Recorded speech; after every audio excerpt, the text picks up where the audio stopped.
చిన్నప్పటి నుంచి శివరాత్రి వస్తే చాలు వాడపోరగాళ్ళంతా జమై గంగసారానికి కూడా అయితే మాకు అలవాటు. ఇక అట్లనే పొద్దుగాల లేచి బ్యాగ్ చదువుకొని పోరగాళ్ళందరం జమై ట్రాక్టర్ తీసుకొని గంగసారానికి అయితే బయలుదేరినాం. గంగకు చేరుకునే తొవ్వల బండ్లతో మస్తు ట్రాఫిక్ జామ్ అయింది. ఇక ఇక్కడే ట్రాక్టర్ పార్క్ చేసుకొని నడుచుకుంటూ గంగ దగ్గరికి అయితే పోయినాం. పోయే తొవ్వల జనం అయితే మామూలుగా లేరు చూడండి. గంగకు చేరుకున్నాక కూడా ఎక్కడ చూసినా జనమే ఉన్నారు, అసలు ప్లేసే లేదు ఎక్కడ కూడా. ఇక అట్లనే నడుచుకుంటా కొంచెం లోపలికి పోయినాం.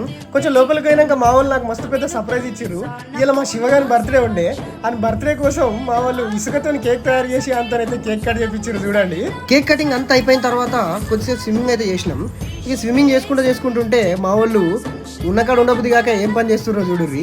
ఇక స్నానాలు అంతా చేసుకొని బయటికి వచ్చేసరికి మా వాళ్ళు ఇసుకతో ఒక శివలింగాన్ని తయారు చేసారు. ఇక అక్కడే అందరం మహాశివుడికి దండం పెట్టుకొని కొబ్బరికాయలు కూడా కొట్టినాం. అక్కడ నుంచి బయటికి వచ్చి గుడికి అయితే చేరుకున్నాం. గుడి లోపలికి వెళ్ళి దర్శనం చేసుకుని అయ్యగారితో అర్చన కూడా చేయించుకున్నాం.